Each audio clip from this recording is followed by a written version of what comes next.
Hello everyone. Last 4 lectures में हमने एक वन शॉट यूनिट 1, यूनिट 2 और यूनिट 3 इन्वायरमेंटल स्टडीज़ की कंप्लीट कर ली हैं। ये लास्ट यूनिट है हमारी ईवीएस की। उसके बाद पूरा का पूरा सिलेबस जो है वो कंप्लीट हो जाएगा। इस यूनिट के भी जितने भी नोट्स हैं मैं वो डिस्क्रिप्शन में उसका लिंक प्रोवाइड कर दूंगा। और साथ ही साथ में मैंने एक कंबाइंड पीडीएफ भी बना रखी है 4 यूनिट की, उसका भी लिंक मैं डिस्क्रिप्शन में डाल दूंगा ताकि आपको ये नोट ना करना पड़े। अगर आपको ऐसा कुछ लग रहा है कि it is something worth noting तो मैं आपको तभी बोल दूंगा कि आपको ये नोट कर लीजिए, क्योंकि हो सकता है कि जब मैं बता रहा हूँ तो वो हो सकता है इसमें ना लिखा हो। तो without wasting any further time, let's begin with unit 4। Unit 4 का हमारा नाम है disaster management, social issues, human population and the environment. नाम बहुत बड़ा है बट बहुत ही निहायत आसान चैप्टर है। इसमें बेसिकली ये है कि सोशल एस्पेक्ट ऑफ इन्वायरमेंट जो है हम उसको जज कर रहे हैं, जिसमें हम डिज़ास्टर्स क्या होते हैं, एथिकल वैल्यूज़ क्या होती हैं हमारी, उनके बारे में हम ज़्यादा पढ़ेंगे एज़ कम्पेयर टू जो कोर इन्वायरमेंटल टॉपिक्स हैं। सबसे पहले देखते हैं डिज़ास्टर मैनेजमेंट। डिज़ास्टर मैनेजमेंट जो है वो प्रिपेयर, रिस्पॉन्स और रिकवर, इन 3 चीज़ों से बना हुआ है। डिज़ास्टर में जब डिज़ास्टर होता है तो उसको हमें कैसे, हम उसका रिस्पॉन्स हम क्या होगा, उसका प्रिवेंशन कैसे करेंगे और उसके लिए हम प्रिपेयर्ड कैसे रहें, इन तीनों से चीज़ों से मिलकर हमारा बनता है डिज़ास्टर मैनेजमेंट। कितने टाइप के डिज़ास्टर हो सकते हैं? एक तो होते हैं नेचुरल डिज़ास्टर, जैसे कि अर्थक्वेक्स हो गए, फ्लड्स हो गए, साइक्लोन्स। एक होते हैं हमारे पास टेक्नोलॉजिकल डिज़ास्टर, कि इंडस्ट्रियल एक्सीडेंट हो गया, तो हो सकता है कहीं बिल्डिंग गिर गई, ये हमारे हो गए टेक्नोलॉजिकल डिज़ास्टर। और होती है कॉम्प्लेक्स इमरजेंसीज। इसका एक एग्जांपल मैं आपको देता हूँ। जो 2011 फुकुशिमा न्यूक्लियर रिएक्टर ब्लास्ट था, तो उसमें क्या हुआ था कि जापान में पहले आई सुनामी। ठीक है, सुनामी आने से उसका जो फुकुशिमा का कोर है वो डैमेज हो गया और उसकी वजह से न्यूक्लियर हैज़ार्ड भी हो गया। तो this can be categorized as complex emergency. Disaster management cycle बहुत इंपॉर्टेंट टॉपिक। आप ये देख लीजिए, पहले ये फ्लो चार्ट देख लीजिए। सबसे पहले क्या हुआ? सबसे पहले हुआ क्राइसिस या डिजास्टर। क्राइसिस का हमने क्या, रिस्पॉन्स। रिस्पॉन्स मतलब जान बचाओ, जितनी भी जान हो सकती है उतनी जान बचाई जाए और अगर कैजुअलिटीज़ को मिनिमाइज़ किया जाए और लोगों को शांत किया जाए। उसके बाद होती है रिकवरी। रिकवरी का मतलब लोग जो बच गए हैं उनको किसी जगह शेल्टर किया जाए और साथ ही साथ में रिकन्स्ट्रक्शन का काम जो है वो शुरू किया जाए। ये होता है पोस्ट डिजास्टर। उसके बाद होती है हमारे पास प्री डिजास्टर चीज़ें, कि जिसमें होता है हमारे पास प्रिवेंशन और प्रिपेयर्डनेस। प्रिवेंशन मतलब हो गया कि आगे आने वाले टाइम में ये डिज़ास्टर को हम कैसे प्रिवेंट कर सकते हैं। प्रिवेंट तो डिज़ास्टर कर ही नहीं सकते वैसे तो, वो तो होते ही रहेंगे, बट इसके इफेक्ट्स को मिनिमाइज़ कैसे किया जा सकता है उसको हम कहेंगे प्रिवेंशन। और प्रिपेयर्डनेस की मतलब इन केस ऐसा डिज़ास्टर होता है तो उसके लिए हम कितने प्रिपेयर्ड हैं और हमारे लोग कितने प्रिपेयर्ड हैं, जिसमें ड्रिल्स, जो अलार्म वार्निंग सिस्टम्स होते हैं और जो नोटिफिकेशन सिस्टम जो रहते हैं हमारे पास, सायरन सिस्टम जो रहते हैं, ये सब प्रिपेयर्डनेस में आते हैं। अब बात आती है कि मिटिगेशन क्या है। मिटिगेशन जो है, जैसे प्रिवेंशन का मतलब है कि वो इम्पैक्ट मिनिमाइज कर रहा है। मिटिगेशन का मतलब कि मैं ये चीज़ें होने से ही रोक दूंगा। जैसे अगर कहीं पे बाढ़ आ रही है, बाढ़ क्यों आ रही है? हो सकता है कि वहाँ पर एकदम से जैसे ही बारिश हो रही हो तो बहुत सारा पानी इकट्ठा हो, इसकी वजह से बाढ़ आ रही है। तो मैं क्या करूँगा, वहाँ पे मैं एक बांध बना दूंगा, कोई डैम बना दूंगा, रिजर्वायर बना दूंगा, जिससे उनकी प्रॉब्लम ही सॉल्व हो जाएगी और वो फ्लड ही नहीं आएगा। इसको हम कहते हैं मिटिगेशन। तो एक बार आप ये वाला पढ़ लीजिएगा। वैसे लेमन लैंग्वेजेस में इसी को हम रिस्पॉन्स, रिकवरी, प्रिवेंशन और प्रिपेयर्डनेस ही होता है। मिटिगेशन मतलब हो गया कि उसके फ्यूचर में होने नहीं दूंगा मैं वो डिजास्टर, किस तरीके से एक जगह रोका जा सकता है, वो हो गया हमारा मिटिगेशन। उसके बाद होता है हमारे पास रिस्क असेसमेंट। हम कैसे करते हैं कि कैसा डिजास्टर, मतलब कितना ज़्यादा कॉम्प्लेक्सिटी है डिजास्टर में। तो सबसे पहले हम देखते हैं कि क्या हुआ है, आग लगी है, कहीं पर भूकंप आया, बाढ़ आया। उसके बाद देखते हैं कि वल्नरेबिलिटी मतलब कितना ज़्यादा डैमेज हो चुका है। उसके बाद देखते हैं कि हमारी कैपेसिटी क्या है, कि अभी जो हमारे पास करंट सिनेरियोज हैं, जैसे जब भी हमारे ऐसा कुछ बहुत बड़ा डिजास्टर होता है तो इंडिया में तो फोर्सेज हैं उसके लिए, जिसको शायद से एनडीआरएफ कहते हैं, national disaster and rescue forces, हो सकता है कुछ और इसका फुल फॉर्म हो, बट एनडीआरएफ से हमारे पास, जो कि ऐसी सिचुएशंस में बहुत काम आती हैं। तो हम अपनी कैपेसिटी पहले चेक करते हैं कि हम इसके लिए फिर है मतलब पॉसिबल है या फिर हमें बैकअप की ज़रूरत है, तो फिर उस केस में बैकअप। फिर उसके बाद जो है रिस्क मैपिंग एंड मॉडलिंग। फिर उसके बाद हम देखते हैं कि कौन सी जगह से मिनिमम रिस्क के थ्रू हम मैक्सिमम लाइफ्स जो है वो सेव कर सकते हैं। और उसके बाद मॉडलिंग का मतलब ये हो गया कि अगर जब सब कुछ हो चुका है, जाने बचानी जितनी बचा सकते थे हम वो बचा चुके हैं, उसके बाद ये हो रहा है कि इसको रिकन्स्ट्रक्ट और लोगों को रीशेल्टर जो करना है तो वो कैसे किया जाएगा। तो ये सारे रिस्क असेसमेंट अप्रोचेज होते हैं हमारे। उसके बाद हम आते हैं सोशल इशूज़ पे। Social issues, human population and the environment. उसके बाद इसमें हमारे पास बेसिकली ये है कि ये ह्यूमन सोसाइटीज़, पॉपुलेशन डायनामिक्स और इन्वायरमेंट, इन तीनों के बीच में इंटरेक्शन को पढ़ने का काम है। उसके बाद इसमें हमारे पास आता है पॉपुलेशन ग्रोथ डायनामिक्स, मतलब जैसे कि रीजनल और पॉपुलेशन ट्रेंड्स के बारे में पढ़ना। Demographic transition model. डेमोग्राफिक का मतलब होता है कि एक पर्टिकुलर एरिया में एक पर्टिकुलर कल्चर, एक पर्टिकुलर रिलीजन जो रहता है, और या फिर एक पर्टिकुलर टाइप के लोग हमेशा प्रोमिनेंट रहते हैं, और उनके अगर हम उसको उनको as a mass, as a bird eye view देखें तो उनसे हम कुछ ट्रेंड्स एनालिसिस करते हैं और उसी को हम डेमोग्राफिक कहते हैं। मतलब मतलब मैं आपको बेसिक एग्जांपल समझाऊँ कि जैसे अगर आप राजस्थान में जाएंगे तो वहाँ के जो लोग होंगे उनका पर्टिकुलर कल्चर होगा, उनका अपना रहन सहन होगा, तो वो एक डेमोग्राफिक है। अगर वहाँ पे मुझे कुछ ट्रेंड्स एनालिसिस करनी है या फिर मुझे वहाँ पे कुछ डेवलपमेंट करनी है, तो मैं उन लोगों के जो कल्चरल एनालिसिस मैंने किया हुआ है डेमोग्राफिक्स के थ्रू, उनको ध्यान में रखते हुए मैं वो करूँगा। जैसे कि अगर आप ऐसे किसी इलाके में जा रहे हैं जहाँ पर ट्राइबल लोग ज़्यादा रहते हैं, तो आप उस हिसाब से अपना वहाँ पर बिहेव करेंगे ना।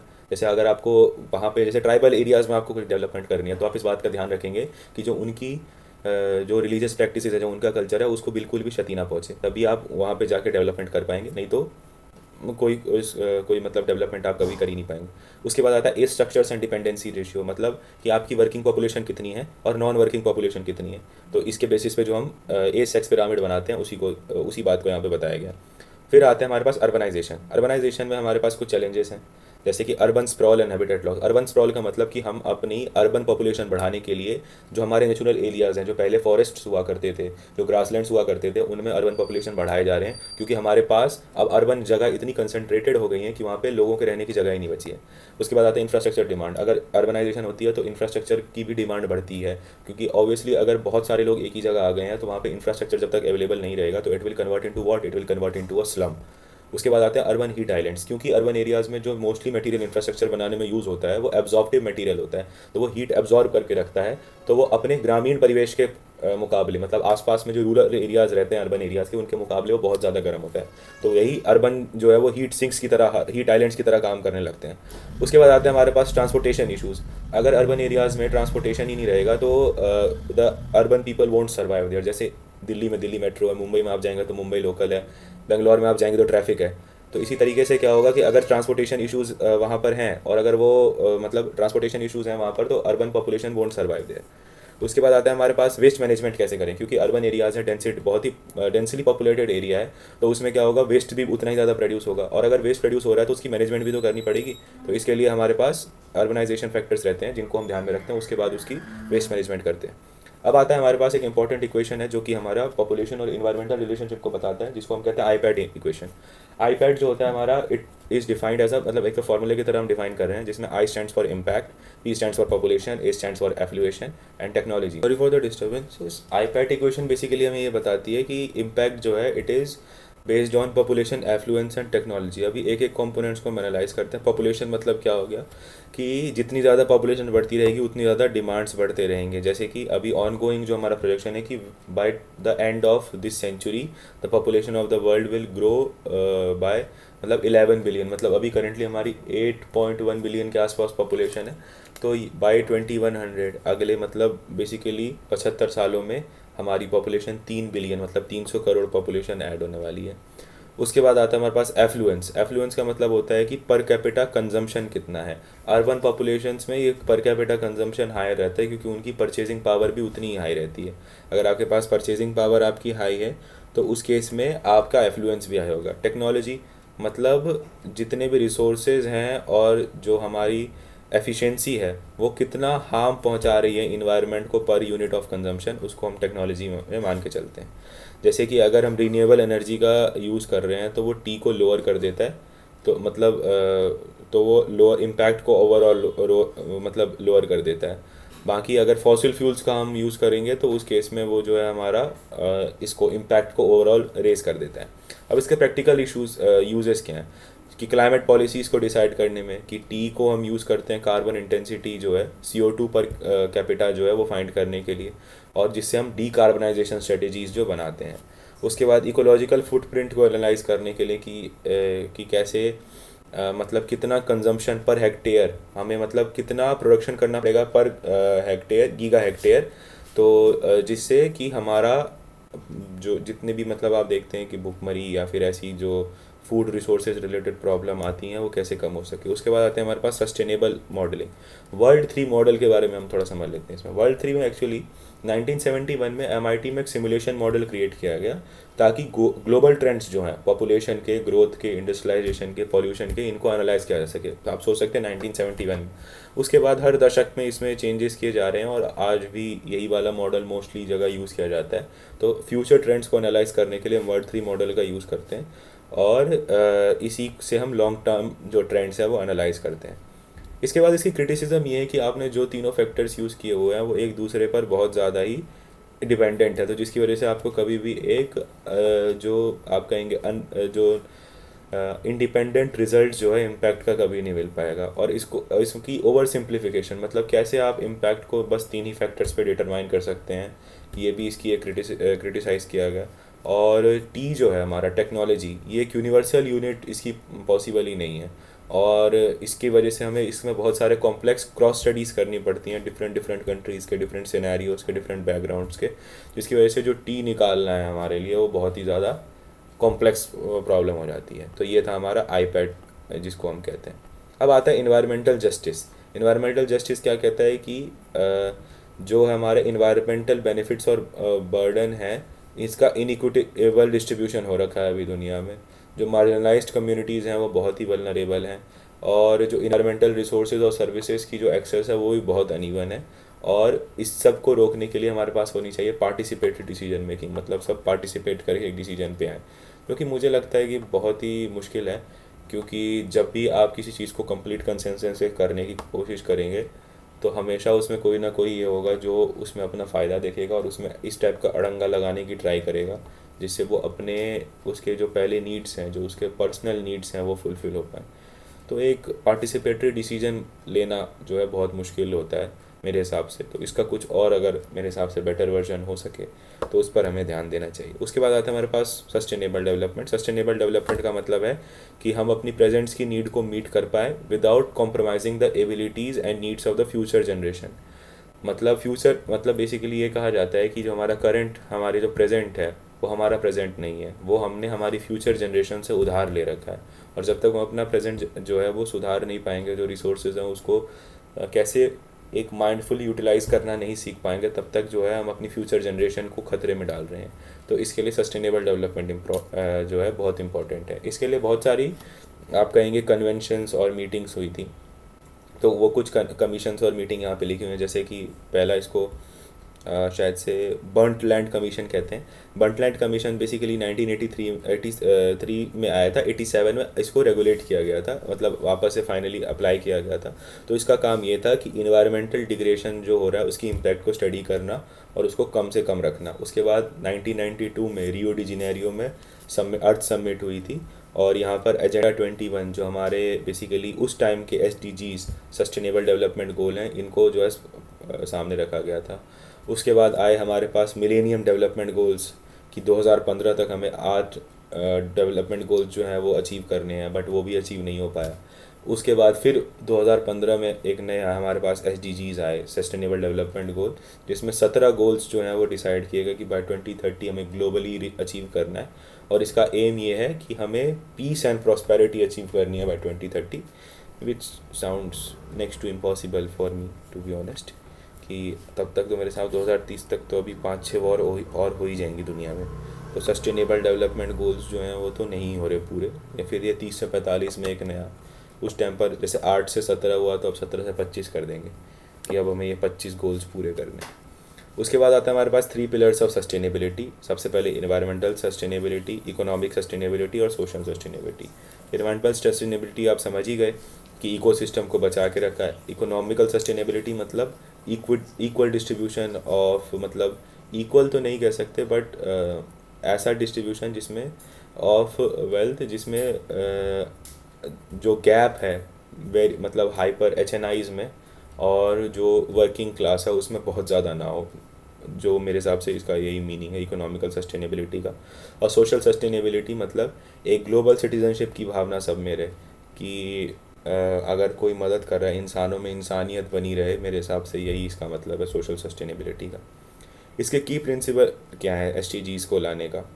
सबसे पहला है एक इंटर जनरेशनल इक्विटी, मतलब जो हमारा करंट, मैंने आपको पहले ही बताया कि जो हमारा प्रेजेंट है वो हमारा प्रेजेंट नहीं है, वो हमने हमारी फ्यूचर जनरेशन से उधार ले रखा है।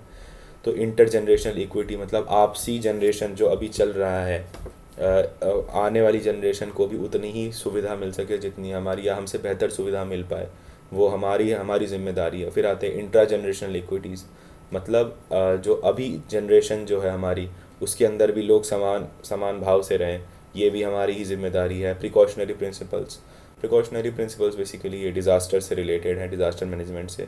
पब्लिक पार्टिसिपेशन, मतलब कोई भी डिसीजन में जो है जनता खुलकर आ गया है, क्योंकि और उसका पब्लिक पार्टिसिपेशन जितना ज़्यादा हो उससे हो सके।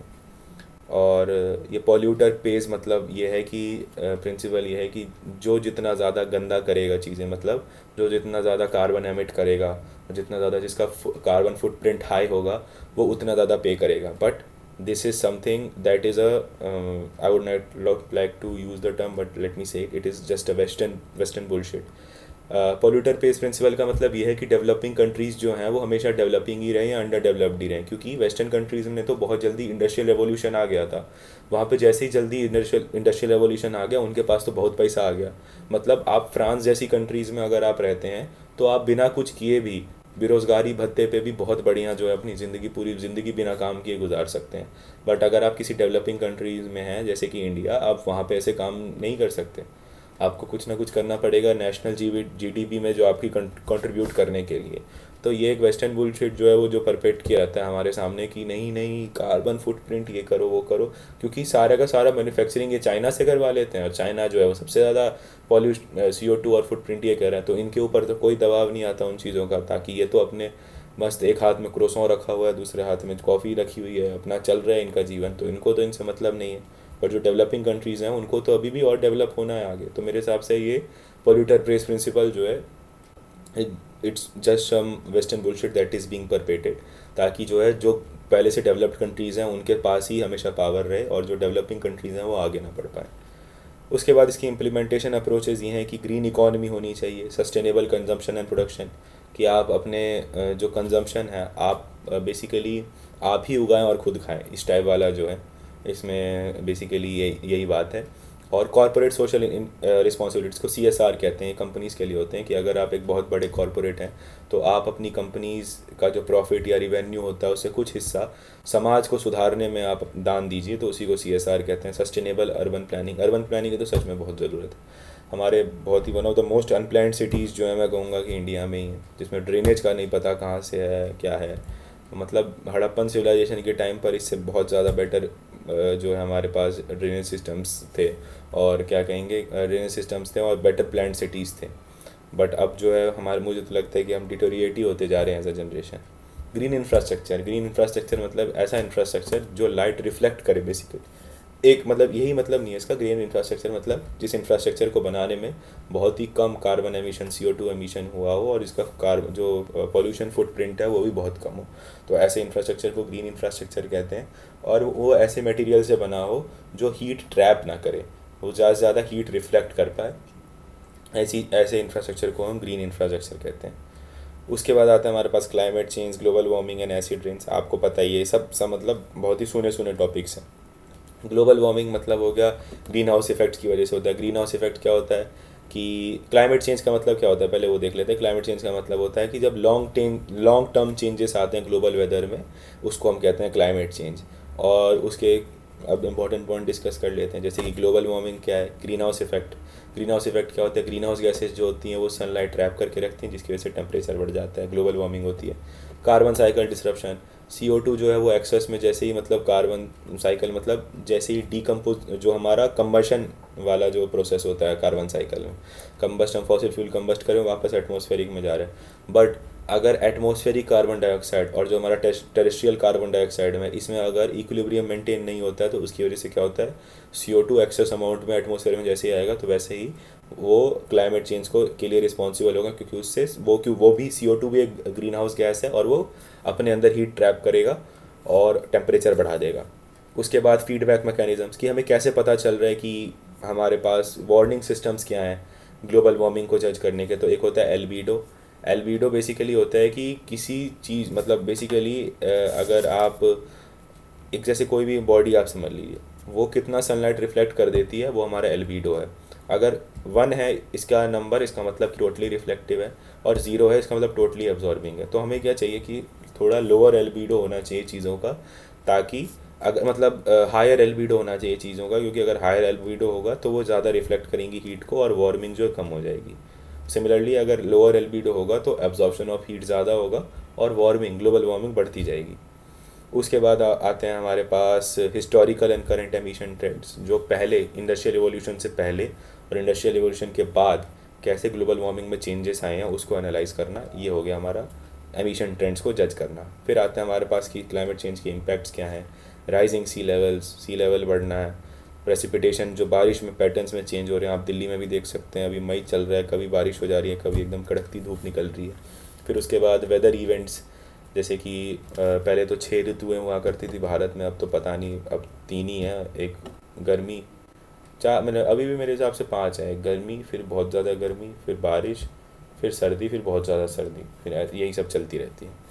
उसके बाद आता है हमारे पास एक्सट्रीम वेदर इवेंट्स, ये हो गया इकोसिस्टम और बायोडाइवर्सिटी का लॉस होना, एग्रीकल्चर में प्रोडक्टिविटी चेंजेस, क्योंकि हमारा लैंड डिग्रेड हो रहा है, तो उससे लैंड की फर्टिलिटी जा रही है, तो हमारे एग्रीकल्चर आउटपुट्स भी कम होते जा रहे हैं। बट हम उनको हमने फर्टिलाइज़र्स, केमिकल फर्टिलाइज़र्स और जो हमारे पेस्टिसाइड्स हैं उससे यूज़ करके हम आर्टिफिशियली तब से उनको बढ़ाए जा रहे हैं। बट एक टाइम पे वो भी अपनी लिमिट रीच कर जाएंगे और फिर एकदम से आप देखेंगे कि सडन ड्रॉप आया है एग्रीकल्चर प्रोडक्शन में। तो जब तक हम ऑर्गेनिक फार्मिंग पे शिफ्ट नहीं करेंगे तब तक it won't help any one out. उसके बाद ह्यूमन हेल्थ के ऊपर तो इसके बहुत ही एडवर्स इफेक्ट्स होते हैं। दुनिया जहाँ की बीमारियाँ जो नई नई आ रही हैं वो सब क्लाइमेट चेंज की वजह से ही हैं। उसके बाद आता है हमारे पास acid rain. Acid rain basically है SOx और NOx, मतलब SO2, SO3, NO2, N2O5, इन सब गैसेस का एमिशन। वे बेसिकली ये वेहिकुलर या इंडस्ट्रियल एमिशंस होते हैं। फ्रेश वाटर इकोसिस्टम पे इसके बहुत ख़राब इफेक्ट पड़ते हैं, क्योंकि हमारे पास वैसे पहले ही बहुत कम है और वो भी पॉल्यूट हो जाएंगे तो पीने के लिए कुछ बचेगा ही नहीं। फॉरेस्ट डैमेज जो होता है, फॉरेस्ट को काटना, मतलब फॉरेस्ट डैमेज बेसिकली जो एसिड रेन है वो हमारे लीव्स को बेसिकली डैमेज करता है बहुत ज़्यादा। और लीव्स जैसे ही डैमेज होंगी तो उससे क्या होगा, क्योंकि leaves are the food factory of the trees and plants, तो वो खाना ही नहीं बना पाएंगे एंड दे इवेंचुअली डाई। साथ ही साथ में जब ये सॉइल में जाती है तो उसको भी क्या करती है, पीएच बढ़ा देती है, तो वो पीएच कम कर देती है, पीएच कम कर देती है, तो वो एसिडिक इन नेचर हो जाता है और वो रूट्स को जो है वो बहुत ज़्यादा क्षति पहुंचाती है। यही एसिड रेन जो है अगर लीच करके अंडरग्राउंड टेबल में, वाटर टेबल में चला जाए तो वहाँ की भी ये पीएच गिरा देगी और वो भी इसको नॉन ड्रिंकेबल बना देगी and non usable for plants. उसके बाद आता है हमारे पास कार्बन इंफ्रास्ट्रक्चर डिटोरिएशन। हाँ, जैसे कि ताजमहल पे आपने देखा हुआ है, या फिर बाकी आप ऐसे भी कोई भी चीज़ें जिसमें आप देख सकते हैं कि आप येलो स्टेंट अगर किसी चीज़ पे ऑब्जर्व कर पा रहे हैं तो मोस्ट ऑफ द टाइम वो पॉल्यूशन या फिर एसिड रेन की वजह से ही हो रहा है। ताजमहल पर जो पॉल्यूशन का इफेक्ट है वो तो बहुत ही एविडेंट है, इस पर 2 केस स्टडीज़ भी 6th-7th क्लास में बहुत सारी केस स्टडीज़ भी थी। सॉइल एसिडिफिकेशन, सॉइल जैसे एसिडिफाई होगा it will become it will become non agreeable, basically उसके ऊपर एग्रीकल्चर करना इम्पॉसिबल हो जाएगा। फिर आता है हमारे पास मिटिगेशन स्ट्रेटजीज़ की, हमारे पास फ्यूचर प्लानिंग्स क्या है जिससे हम इसको रोक पाए, कि एमिशन को कैसे कम किया जाए उसके बारे में सोचना, रिन्यूएबल एनर्जी की तरफ ट्रांजिशन करना, खासकर की न्यूक्लियर एनर्जी के ऊपर। वो रिन्यूएबल तो नहीं है but it is much better than the current energy sources we have. उसके बाद एनर्जी एफिशिएंसी कैसे हम इम्प्रूव कर सकते हैं उस पर ध्यान देना। Carbon capture and storage, basically हमारे पास एक टॉपिक है कार्बन सीक्वेस्ट्रेशन, मैं आपको समझाऊंगा, तो उसमें मैं आपको समझा दूंगा कि CCS होता क्या है। फिर आता है हमारे पास सस्टेनेबल लैंड मैनेजमेंट, कि कितना लैंड जो है वो एग्रीएबल होना चाहिए, कितना इंडस्ट्रीज़ को अलॉट करना होगा, तो उसके ऊपर भी ध्यान देना चाहिए। फिर आता है हमारे पास एडेप्टेशन अप्रोचेस, कि हम क्या कर सकते हैं। तो ये वही सेम चीज़ें हैं, सब चीज़ें हैं, बस हेडिंग में डाल के अलग अलग लिखा हुआ है और कुछ इसमें मतलब नहीं। आप दोनों की सेम चीज़ें भी लिख देंगे ना तो भी कोई आपको नंबर नहीं काटने वाला। फिर आता है हमारे पास ओजोन लेयर डिप्लीशन। ओजोन क्या होता है, O3। अब O3 जब ये ओजोन से जो क्लोरोफ्लोरोकार्बन्स हैं, या फिर अगर मैं इनकी भाषा में कहूँ तो जिनको हम ODS कहते हैं, ओजोन डिप्लीटिंग सब्सटेंसेस, जब इनसे रिएक्ट करते हैं तो ओजोन लेयर में क्या हो गया था, एक यूरोप के साइज़ का छेद हो गया था। अब जिसकी वजह से अल्ट्रा वायलेट रेज जो है वो डायरेक्ट धरती पर एंटर कर रही थी, और आपको पता ही है कि अल्ट्रा वायलेट रेज हमारे लिए कितनी ज़्यादा हार्मफुल है। अल्ट्रा वायलेट रेज अगर बहुत ज़्यादा हार्मफुल है तो उस केस में क्या होता है, उस केस में ये होगा कि अल्ट्रा वायलेट रेज से स्किन कैंसर के केसेस अचानक बहुत ज़्यादा बढ़ गए थे। तो ओजोन लेयर के हमारे फंक्शन क्या होते हैं कि हमें ये अल्ट्रा वायलेट रेज से बचाता है, और जो ये स्ट्रेटोस्फीयर में लोकेटेड है 15 से 35 किलोमीटर, मतलब 20 किलोमीटर जो है इसके ऐसे इस एल्टीट्यूड में ये हमेशा रहता है। और इसका जो नेचुरल फॉर्मेशन है और इसका बैलेंस बनाए रहना बहुत ज़रूरी है, क्योंकि ओजोन जो होता है वो पॉइजन में होता है, और अगर ये टोपोस्फियर में ज़्यादा हमारा जो है ज़्यादा उसमें एक्यूमुलेट होने लग जाएगा तो उससे ये पॉइजनिंग कॉज करने लग जाएगा ओजोन। उसके बाद जो होता है हमारे पास ये कैसे डिप्लीट हो रहा है, जो हमारे ODS हैं बेसिकली CFCs और जो हेलोन्स या फ्रियोन्स जिसको हम कहते हैं, उसकी वजह से ये होता है। पहले ये CFCs और ये हम रेफ्रिजरेशन में यूज़ करते थे, बट अब नहीं यूज़ करते हैं। अब कैटेलिटिक डिस्ट्रक्शन ऑफ ओजोन जो है वो क्या मतलब कि कौन सी चीज़ों से ओजोन इतना जल्दी जो है, कैटेलिटिक मतलब क्या हुआ कि उसकी जो रेट ऑफ स्पीड थी डिप्लीशन ऑफ ओजोन की वो बढ़ा दी गई है। तो किसने बढ़ा दी? वो CFCs ने बढ़ा दी थी, अब तो कम हो गया। और polar stratospheric clouds and ozone holes, मतलब बेसिकली जो हमारे अर्थ के पोल्स हैं, जैसे कि आप देखेंगे अंटार्कटिका के ऊपर अगर आप देखें तो वो बेसिकली साउथ पोल में ही आ जाता है लगभग। और वहाँ पर जो है हमारे ओजोन की जो प्रोटेक्शन है वो ख़त्म होती जा रही थी, जिसकी वजह से वहाँ पे डायरेक्ट पड़ता था ओजोन, मतलब सनलाइट, UV रेज, और हमारे ग्लेशियर्स जो मेल्ट होने लगे थे बहुत ही ज़्यादा हाई स्पीड से। अभी भी हो ही रहे हैं, बट हमने बहुत सारे डिफरेंट मेजर लिए हैं। एक बात मतलब ओजोन लेयर को बचाने के लिए पूरी दुनिया ने साथ में इतने बढ़िया डिसीजंस लिए कि आज जो है हमने ओजोन लेयर जो हमारा डिप्लीट हो रहा था उसको ऑलमोस्ट जो है उसकी जो प्रोसेसेस हैं उसको हमने रिवर्स कर दिया है। और अब उतनी जो चेंजेस हमारे अंदर जो मतलब ओजोन जो है वो वापस से अपनी ओरिजिनल स्टेट में वापस आती जा रही है।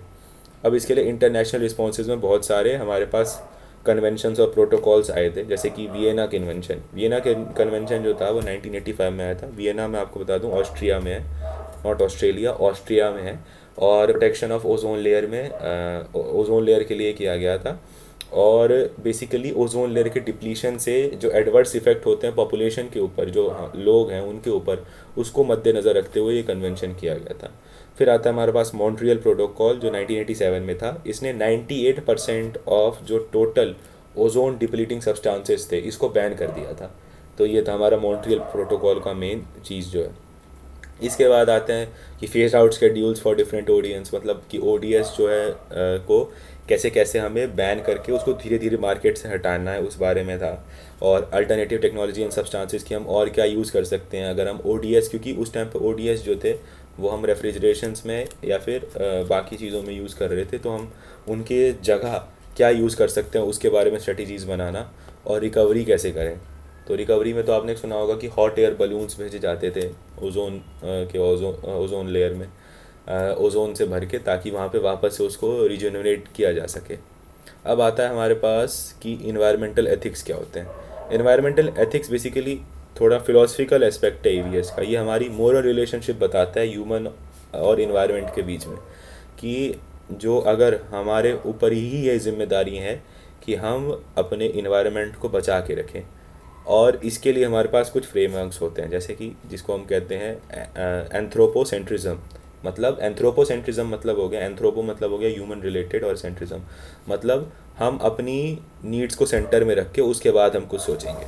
बायोसेंट्रिज्म मतलब कि लाइफ जो बायोलॉजिकल जो लाइफ है हमारी धरती पे उसको सेंटर पे रख के उसके बाद हम कुछ सोचेंगे। इकोसेंट्रिज्म मतलब हो गया कि जो पूरा इकोसिस्टम है, मतलब बायोटिक कंपोनेंट्स, ये बायोटिक कंपोनेंट्स जो पेड़ पौधे सब, जल नदी, सब कुछ इकोसिस्टम में सब कुछ आ गया, सारे के सारे रिसोर्सेज, उनके बारे में हम सोचेंगे। और डीप इकोलॉजी मतलब हो गया कि realizing the intrinsic value of all living beings. ये हम आगे अभी इसमें डिस्कस करते हैं कि इंट्रिंसिक वैल्यू जो है और इंस्ट्रूमेंटल वैल्यू बेसिकली होती क्या है। इंट्रिंसिक वैल्यू जो है इसका मतलब ये है कि हमें नेचर को प्रोटेक्ट करना है, क्योंकि जस्ट बिकॉज वो एग्जिस्ट करती है।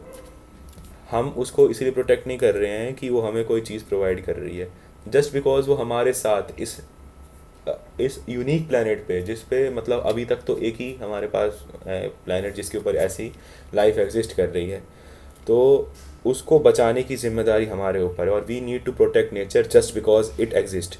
इस कॉन्सेप्ट को हम कहेंगे इकोसेंट्रिज्म। और दूसरा है हमारे पास इंस्ट्रूमेंटल, हमें नेचर को, हमें इन्वायरमेंट को प्रोटेक्ट करना है, क्योंकि वो हमें बहुत सारी चीज़ों से प्रोवाइड कराती है, वो हमें रिसोर्सेज प्रोवाइड करती है। इसको हम कहते हैं एंथ्रोपोसेंट्रिज्म। मतलब हमने अपनी ह्यूमन नीड्स को सेंटर में रख के ये सोचा कि हमें इन्वायरमेंट को बचाना है। मेरे हिसाब से दोनों में ही कोई गलत नहीं है, एज लॉन्ग एज इन्वायरमेंट को प्रोटेक्ट किया जा रहा है। तो अब आते हैं हमारे पास की कॉन्सेप्ट्स में, तो यही मैंने आपको इंटर जनरेशनल इक्विटी समझा ही दिया कि ये वाला जनरेशन जो है इसको अपने रिसोर्सेज माइंडफुली यूज़ करनी चाहिए ताकि फ्यूचर जनरेशन भी वो यूज़ कर पाए। एनवायरमेंटल जस्टिस भी समझा दिया मैंने आपको कि कैसे रिसोर्सेज का इक्वल डिस्ट्रीब्यूशन होना चाहिए। नॉन ह्यूमन स्पीशीज़ जैसे कि एनिमल्स, इनकी पोचिंग जो होती है, इलीगल हंटिंग होती है, जो लैंड हैं, जो वाटर हैं, जो हमारा पूरा इकोसिस्टम है, उसमें भी इतने सारे जानवर रहते हैं, उनकी तरफ भी हमारी कुछ जिम्मेदारियां हैं कि हमें उनको बचा कर रखना है। उसके बाद इसके प्रैक्टिकल एप्लीकेशंस क्या होते हैं कि सस्टेनेबल रिसोर्स मैनेजमेंट, ये सारे मतलब मैं कह रहा हूँ ना सब जगह ये चीज़ डालते रहना। वाइल्ड लाइफ कैसे कंजर्व करना चाहिए, क्लाइमेट चेंज की तरफ हमारी रिस्पॉन्सिबिलिटीज़ क्या हैं, जेनेटिक मॉडिफिकेशन और बायोटेक्नोलॉजीज़ के ऊपर डिबेट्स, मतलब कि बायोटेक का यूज़ करके, जैसे अभी आपने देखा होगा कि जो किस टाइप का वुल्फ था यार वो जो शायद से गेम ऑफ थ्रोन्स में उसका डायर डायर वुल्फ शायद से उन्हें कहते हैं, जिनको वापस एक्सटिंक्शन से वापस ले आया गया। क्या ऐसे ही कर करके हम बायोटेक्नोलॉजी का यूज़ करके हम एक्सटेंशन से स्पीशीज़ वापस ला सकते हैं? और अगर ला सकते हैं तो क्या हमें लाना चाहिए? कि क्या वो एथिकली सही है? क्या नेचुरल सिलेक्शन के प्रोसेस में अगर वो एक्सटिंक्ट हो गए हैं तो क्या वो आज के इन्वायरमेंट में रहने लायक हैं? अगर वो इन केस अगर हम उनको इंट्रोड्यूस कर दें तो क्या वो इन्वेजिव स्पीशीज़ की तरह काम नहीं करेंगे? जो करंट इकोसिस्टम है उनको ही डिस्टर्ब नहीं कर देंगे? तो ये सारी डिबेट्स अराइज होती हैं इनके ऊपर। फिर traditional ecological knowledge and indigenous perspective, इसका मतलब ये हो गया कि ऐसा अभी जो मॉडर्न साइंस है वो तो एक है ही, और साथ ही साथ में हमारे पास हमारे आयुर्वेद हैं। वैसे ही दुनिया में बहुत सारी ट्राइबल कम्युनिटीज़ हैं, उनके अपने इंडिजीनियस मेडिकल प्रैक्टिसेस हैं, तो उस पर भी हमें ध्यान देना चाहिए। ये हो गया हमारा एक जो हम कह सकते हैं कि एक ethical framework of environmental studies, वो हमें ये बता रहे हैं यहाँ पर। फिर आते हैं हमारे पास कंज्यूमरिज्म एंड वेस्ट प्रोडक्ट्स। आप कोई कंज्यूम करोगे, वेस्ट तो उससे प्रोड्यूस होगा ही, क्योंकि जैसे अगर आप चिप्स खा रहे हो तो चिप्स आपने खा लिया, पैकेट फेंक दिया, वो उसका वेस्ट प्रोडक्ट हो गया।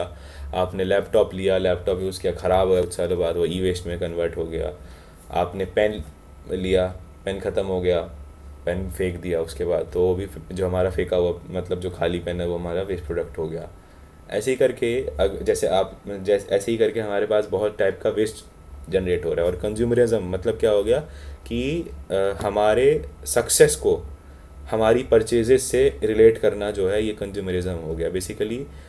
अगर आपके पास ये पर्टिकुलर सामान लेते हैं कि आपके पास BMW competition series M series की गाड़ी हैं, तब आप सक्सेसफुल हैं। अगर आपके पास एक लैम्बोर्गिनी एवेंटेडोर है तब आप सक्सेसफुल हैं। आपके पास एक ड्यूप्लेक्स है तब आप सक्सेसफुल हैं। आपके पास एक रोलेक्स है तब आप सक्सेसफुल हैं। आपके पास एक यॉट है तो आप सक्सेसफुल हैं। तो ऐसे ही करके हमारे पास बहुत सारे डिफरेंट स्टैंडर्ड्स आ गए हैं सक्सेसफुल होने के, जो कि रिलेट किससे करते हैं? जो कि रिलेट किए जाते हैं आपकी सक्सेस से, आपके कंजम्पशन से। आप जितना कंज्यूम करेंगे आप उतने सक्सेसफुल हैं। आज की जो मान्य धारा है वो यही है। तो ये क्यों बढ़ रहा है? एडवर्टाइजमेंट की वजह से। एडवर्टाइजमेंट जो है, आप सोच भी नहीं सकते आपके जो मेंटल साइकी है, जो आपकी परचेजिंग साइकी है, उसको कितना ज़्यादा इफ़ेक्ट करती है। उसके बाद स्टेटस कंजम्पशन। आप जैसे कि अगर आप देखें कि गूची या प्राडा, मुझे ज़्यादा ब्रांड्स की इनके नाम नहीं पता, बैलेंसियागा, ये सब ब्रांड्स की जो रियल में कस्टमर है वो नहीं है कि जो असली में रिच हैं। उनके कस्टमर्स वो हैं जो रिच दिखना चाहते हैं। क्योंकि मोस्ट ऑफ द कंपनीज जो आप ये प्रोडक्ट खरीद रहे हैं वो 97 से 98% प्रीमियम पे खरीद रहे हैं। उस बैग को बनाने का कॉस्ट जो है, उस टोटल जो उसके कॉस्ट दिखा रही है, उस बैग का रियल कॉस्ट 2% भी नहीं है, बट उसके ऊपर इतना प्रीमियम आपके ऊपर चार्ज किया जाता है जस्ट बिकॉज वो एक लोगो लगेगा उसके ऊपर और आपको स्टेटस शो करना है अपना। मार्क ज़करबर्ग जो है वो एक ग्रे कलर की टी शर्ट पहनता है, और ग्रे कलर की टी शर्ट पहनता है, और वो टी शर्ट जो एक्चुअली में $17,000 की टी शर्ट आती है, बस उसके ऊपर कोई ब्रांडिंग नहीं है। तो आपको अगर मैं बताता नहीं कि वो टी शर्ट $17,000 की आती है तो आपको पता भी नहीं होता वो कौन सी ब्रांड की है। बट अगर उसके ऊपर बड़ा बड़ा लिखा रहेगा गूची की है तो आपको लगेगा कि हाँ भाई महंगी टी शर्ट तो है।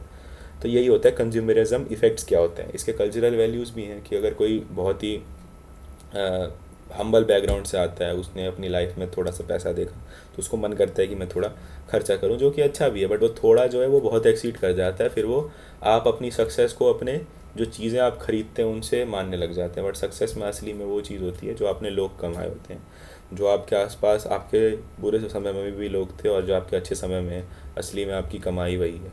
जो आपने इतनी वैल्यूज़ इकट्ठा करी इतने सालों में, जो आपने एक नॉलेज इस दुनिया में आपने हासिल किया, इतना आपने अलग अलग चीज़ें अपनी लाइफ में अलग एस्पेक्ट्स ऐड किए, वो असली में सक्सेस आपकी वो है। आप कोई चीज़ खरीदते हैं या परचेज़ कर रहे हैं, वो आपकी सक्सेस को डिटरमाइन नहीं करता है। उसके बाद इसके इन्वायरमेंटल इम्पैक्ट्स क्या होते हैं कि ओवर कंज्यूम करेंगे तो ऑब्वियसली रिसोर्स डिप्लीट होगा, एनर्जी कंजम्पशन बढ़ेगी, वेस्ट बहुत ज़्यादा बढ़ेगा, और पॉल्यूशन अक्रॉस लाइफ साइकिल्स, मतलब क्रॉस पॉल्यूशन जिसको हम कहते हैं, वो भी बढ़ेगा। फिर आती है हमारे पास ग्रीन हाउस गैस इमिशंस होंगी, जिससे क्या होगा? ग्रीन हाउस गैस इफेक्ट्स, और ग्रीन हाउस गैस इफेक्ट्स से होगी ग्लोबल वार्मिंग। अब आते हैं वेस्ट इशूज़ की। वेस्ट जनरेट क्यों हो रहा है? सिंगल यूज़ प्रोडक्ट की वजह से हो रहा है। पैकेजिंग वेस्ट, जो कि most of the time single use plastic से बना होता है। ई वेस्ट, जिसको हम इलेक्ट्रिक वेस्ट कहेंगे। टेक्सटाइल एंड फैशन वेस्ट, क्योंकि मोस्ट ऑफ द टाइम आप देखेंगे कि एक एक ट्रेंड में कोई चीज़ आई और वो रही 1 महीना 2 महीना मैक्स टू मैक्स ट्रेंड में रही, उसके बाद वो ट्रेंड ही ख़त्म हो जाते, तो पूरा का पूरा जो है वो पूरा का पूरा वो स्टॉक ही डंप करना पड़ जाता है। मतलब इतना वेस्ट, क्योंकि टेक्सटाइल एक तो बहुत ही वाटर इंटेंसिव वर्क है फैब्रिक बनाना, उसमें भी अगर ऐसे इतने आसानी से, और एक तो कपड़ा जो रेसिडुअल जो बचता है वो भी बहुत ज़्यादा बचता है, तो इसकी वजह से टेक्सटाइल और फैब्रिक में बहुत ज़्यादा वेस्टेज होती है।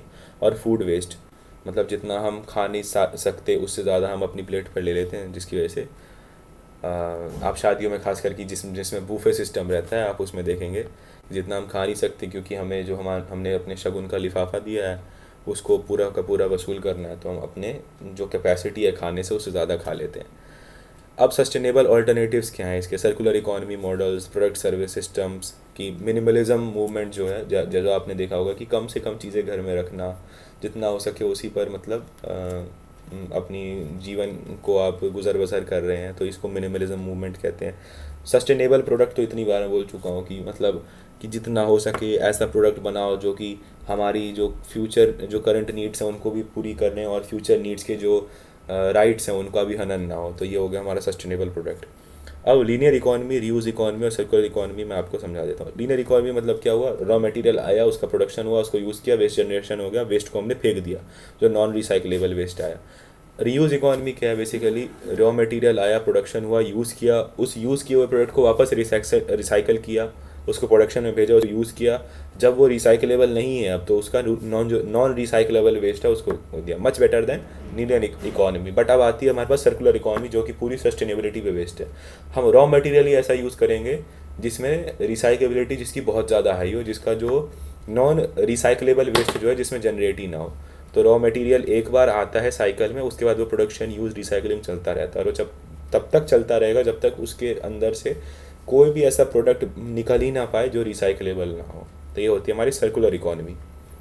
उसके बाद आता है हमारे पास वेस्ट लैंड। वेस्ट लैंड क्या होते हैं? बेसिकली जिन लैंड को अबैंडन कर दिया गया है, जिनकी क्वालिटी डिग्रेड कर दी गई है, जिनकी प्रोडक्टिविटी बिल्कुल ख़त्म हो चुकी है और जिनकी इकोनॉमिकल यूज़फुलनेस भी बिल्कुल नहीं है, तो उनको हम कहते हैं waste land reclamation. Types of waste land क्या हैं? जैसे कि डिग्रेडेड फॉरेस्ट लैंड हो गए, वाटर लॉक्ड एरियाज जहाँ पे बहुत मतलब वो सेलाइन और अल्कलाइन लैंड्स में कन्वर्ट हो गए हैं, पानी वहाँ पे इतना ज़्यादा दिन से वाटर लॉक्ड है। माइनिंग अफेक्टेड एरियाज़, पूरा का पूरा मतलब वो तो एक तरीके से तबाह करके रख देता है वहाँ की लैंड को। इंडस्ट्रियल वेस्ट डम्प्स खास करके। उसके बाद जो डॉट प्रोन एरिड मतलब हो गया जहाँ पे हीट बहुत ज़्यादा रहती है, वैसे रीजन्स में। अब इनके रिक्लेमिनेशन अप्रोचेस क्या है कि वहाँ पे पेड़ लगाएं आप, सॉइल इम्प्रूव करें वहाँ पे, वाटर हार्वेस्टिंग स्ट्रक्चर्स लाएं, फाइटो रेमेडिएशन करें। फाइटो रेमेडिएशन मतलब कि जो हमारे वाटर रिसोर्सेज हैं उसके आसपास हम वेजिटेशन करें, ताकि जब उसमें पानी जाएगा तो वाटर रिसोर्सेज जो हैं वो नेचुरली उनके अंदर से जो टॉक्सिक पॉल्यूटेंट्स हैं वो रिमूव हो जाएंगे, उसको हम कहते हैं फाइटो रेमेडिएशन। फिर वाटर लॉक्ड एरियाज़ में बायो ड्रेनेज का यूज़ करें, और क्रॉप सिलेक्शन जो है हमारा अप्रोप्रिएट हो, ताकि जो हमारे पर्टिकुलर सॉइल में एक पर्टिकुलर न्यूट्रिएंट की कमी ना होती रहे, और क्रॉप रोटेशन हम करते रहें, जिससे नाइट्रोजन फिक्सेशन भी होता रहे और न्यूट्रिएंट साइकिलिंग भी चलती रहे। ये होते हैं रिक्लेमिनेशन अप्रोचेस। अब एक मैंने बहुत ही बढ़िया सुना रिक्लेमेशन अप्रोचेस, जो कि मेरे हिसाब से गुरुग्राम में हुआ। अब क्या हुआ कि वहाँ पे बहुत सारे फार्मर्स हैं जिनके पास बहुत छोटे छोटे लैंड थे, तो और वहाँ पर एक फार्मर जो कि वेल टू डू फैमिली से आते थे, उन्होंने क्या सोचा कि यहाँ पे जितने भी फार्म्स हैं उनकी एग्रीकल्चर कैपेबिलिटीज़ पूरी ही ख़त्म हो चुकी थी। उनसे जो उनको बेसिकली प्रोडक्शन होता था वो बहुत ही मिनिमलिस्टिक होता था, तो उन्होंने क्या किया, वो सारी लैंड्स परचेज़ करी, और वहाँ पे 100 से भी ज़्यादा जो विसिनिटीज़ में 100 से भी ज़्यादा जो है वहाँ पे क्रिकेट ग्राउंड्स बनाए गए। और उन क्रिकेट ग्राउंड्स के में लोग आते हैं खेलने के लिए, जो कॉरपोरेट ऑफिसेज होते हैं और जो वहाँ पे प्रोफेशनल प्लेयर्स होते हैं, वो सारे के सारे वहाँ पर खेलने आते हैं, और उस खेलने आने से जो रिवेन्यू जनरेट होता है वो उन फार्मर्स में डिस्ट्रीब्यूट कर दिया जाता है। तो मतलब ये मेरे हिसाब से एक बहुत ही डिफरेंट अप्रोच है वेस्ट लैंड रिक्लेमिनेशन की। उस जो लैंड जिसकी प्रोडक्टिविटी, जिसकी एग्रीएबिलिटी पूरी ही ख़त्म हो गई थी, अब वो जो है एक तरीके का इकोनॉमिकल मॉडल जो है वो बन के आ रहा है। अब बेनिफिट्स और रिक्लेमेशन क्या है? रिक्लेमेट हम लैंड का जब डिग्रेडेशन कम करते हैं तो वहाँ पे एग्रीकल्चर वापस किया जा सकता है, आसपास में इकोसिस्टम स्पीशिएशन होता है जिसकी वजह से बायोडाइवर्सिटी हमारी इन्हेंस होती है, वाटर कंजर्वेशन अच्छा होता है, कार्बन सिक्वेस्ट्रेशन होता है। कार्बन सिक्वेस्ट्रेशन मतलब क्या होता है कि जो हमारा एटमॉस्फेरिक CO2 है उसको रिड्यूस करने के लिए उसको कैप्चर करना, ताकि हम क्लाइमेट चेंज को बचा पाएँ। जो कार्बन सिक्वेस्ट्रेशन होता है वो चार टाइप का होता है। एक तो होता है बायोलॉजिकल, जो कि प्लांट्स करते हैं। एक होता है ओशियंस से, जो हमारा सबसे बड़ा कंपोनेंट होता है। ओशियंस जो है वो 25% से ज़्यादा एटमॉस्फेरिक CO2 जो है वो अपने अंदर एब्जॉर्ब कर लेते हैं। एक होता है जियोलॉजिकल। जियोलॉजिकल मतलब क्या हुआ कि हम CO2 कैप्चर करते हैं एयर में और उसको बेड रॉक में, या जो डीप रॉक्स हैं हमारे, उसके अंदर जो है अंडरग्राउंड एरियाज़ में जाके हम अंडरग्राउंड एरियाज़ में जो है उसको जाके बरी कर देते हैं। उसके बाद आता है हमारे पास technological carbon capture and storage, जो कि हमारा लास्ट मेथड होता है कार्बन सिक्वेस्ट्रेशन का। अब कार्बन सिक्वेस्ट्रेशन में इसमें क्या करते हैं, हमारे पास CCS सिस्टम्स होते हैं जो कि कार्बन कैप्चर एंड स्टोरेज होते हैं, जो कार्बन को कैप्चर करता है और स्टोर करके रखता है अंडरग्राउंड में। तो ये हमारे पास चार मेथड होते हैं कार्बन सिक्वेस्ट्रेशन के। रिक्लेमेशन के और क्या फ़ायदे हैं? लाइवलीहुड अपॉर्चुनिटीज़, लोगों के पास नया रोज़गार आता है, लोगों के पास कमाने के नई अपॉर्चुनिटीज़ आती हैं। और जो हमारे पास पहले तो जो प्रोडक्टिव लैंड्स थे उनके ऊपर से जो प्रोडक्टिविटी का बर्डन है वो कम हो जाता है। तो जिसमें अगर, क्योंकि किसी लैंड पर अगर ओवर बर्डनिंग ऑफ एग्रीकल्चर हो जाएगा तो उसका भी क्या होगा, टाइम से न्यूट्रिएंट्स रेप्लेनिश नहीं हो पाएंगे और वो भी अल्टीमेटली एक वेस्ट लैंड में कन्वर्ट हो जाएगा। तो हम नहीं चाहते हैं ये। तो ये हमारे बेनिफिट्स होते हैं रिक्लेम करने के लैंड के। अब हमारा लास्ट टॉपिक बचा है। लास्ट टॉपिक ये है कि पॉपुलेशन ग्रोथ क्या होती है और अर्बनाइजेशन की प्रॉब्लम्स क्या है। पॉपुलेशन ग्रोथ बेसिकली ये है कि अर्बनाइजेशन जो है, increasing number of humans and there concentration in urban areas. Basically सबको अपॉर्चुनिटीज़ चाहिए लाइफ में। ये बेसिकली, एक तो डेवलप्ड कंट्रीज़ में तो अर्बनाइजेशन पहले से ही बहुत है, और जो डेवलपिंग कंट्रीज़ हैं उनमें धीरे धीरे अर्बनाइजेशन हो रहा है। तो यहाँ पर अर्बन एरियाज़ में पॉपुलेशन बढ़ रही है, जिसकी वजह से हमें इंफ्रास्ट्रक्चर, रिसोर्स मैनेजमेंट और सोशल सिस्टम्स डेवलप करने पड़ रहे हैं, जो हमारे लिए करंट सिनेरियोज़ में बहुत ही कॉम्प्लेक्स चैलेंज है। और इसमें हम कुछ पॉइंट्स जो ट्रेंड्स एनालाइज करते हैं, जैसे कि ग्लोबल पॉपुलेशन प्रोजेक्शन, कि आने वाले टाइम में पॉपुलेशन कितने रेट से बढ़ने वाली है। रीजनल ग्रोथ डिफरेंसेस मतलब कि एक रीजन से दूसरे रीजन में जो वहाँ पे इकोनॉमिकल डिफरेंसेस क्या आ रहे हैं। डेमोग्राफिक ट्रांजिशन स्टेट, जो मैंने आपको थोड़ी देर पहले ही बताया कि एक पर्टिकुलर डेमोग्राफ मतलब एक पर्टिकुलर जोग्राफिकल लोकेशन में जो चैलेंजेस होते हैं, जो कि उनके कल्चर होते हैं, उनके रिलीजियस बिलीव्स होते हैं, बहुत अलग होते हैं as compare to any other geographical location. खास करके अगर इंडिया में बात करूँ तो इंडिया में तो ये बहुत ही ज़्यादा प्रोमिनेंट है। मतलब हर 50 कोस पे आपका पूरा कल्चर ही चेंज हो जाता है। तो उसमें आप एक पर्टिकुलर एक यूनिफॉर्मिटी ला के कहीं पे डेवलपमेंट नहीं कर सकते। आपको अलग अलग सिनेरियोज़ जो हैं, अलग अलग एनालिसिस करनी पड़ेगी, तभी ये पॉसिबल है। उसके बाद आता है हमारे पास अर्बनाइजेशन पैटर्न्स। इसमें दो चीज़ें हैं, एक तो है रूरल अर्बन माइग्रेशन, मतलब रूरल एरियाज़ में हमारे पास जॉब अपॉर्चुनिटीज़ नहीं है, इसलिए हम अर्बन एरियाज़ में जा रहे हैं। ये हो गया पहला। और दूसरा, urban growth rate in developing countries. Urban growth rate in developing countries का मतलब ये है कि जैसे जैसे कंट्री डेवलप होती है, उसकी परचेजिंग पावर बढ़ती है लोगों की, तो वैसे वैसे अर्बनाइजेशन होता है। और जैसे जैसे अर्बनाइजेशन होगा वैसे वैसे रूरल एरियाज़ कम होते जाएंगे, और जैसे ही रूरल एरियाज़ कम होते जाएंगे तो अर्बन पॉपुलेशन, क्योंकि हीट सिंक्स का काम करते हैं, वो एकदम हीट एब्जॉर्ब करके रखते हैं अपने पास, तो वैसे वैसे ही टेम्परेचर जो है जगह का बढ़ने लग जाता है। वहाँ पे आप अगर सिटी अच्छे से प्लान नहीं है, वहाँ पे इनफ अमाउंट ऑफ ग्रीनरी नहीं है, तो वो वहाँ पर आपका जो है जीना एकदम ख़राब हो सकता है। जैसे कि आप दिल्ली में देख सकते हैं कि अभी क्या हाल हो रखा है। और जस्ट अभी तो मिड में ही चल रहा है, अभी जून आना बाकी है, जुलाई आना बाकी है, तो उस केस में क्या होगा वो तो आप सोच भी नहीं सकते। इसी के साथ जो है हमारे यूनिट 4 जो है समाप्त हो गया, और पूरा का पूरा EVS का सिलेबस भी समाप्त हो गया है। ये वाली वीडियो के नीचे भी मैंने आपको पहले बता दिया, नोट्स सारे अपलोड कर दिए जाएंगे, डिस्क्रिप्शन में अपलोड कर दिया जाएगा। अगर आपको ये जो सीरीज़ है EVS की थोड़ी सी बेनिफिशियल लगी, प्लीज़ ड्रॉप अ लाइक, और you can either subscribe to this channel. मैं ट्राई करता रहूँगा कि ऐसे ही जहाँ पे मतलब रिसोर्सेज अगर प्रेजेंट नहीं है इन चीज़ों के लिए, तो मैं ज़्यादा से ज़्यादा रिसोर्सेज खुद से बना के मैं पोस्ट कर पाऊँ इसके ऊपर।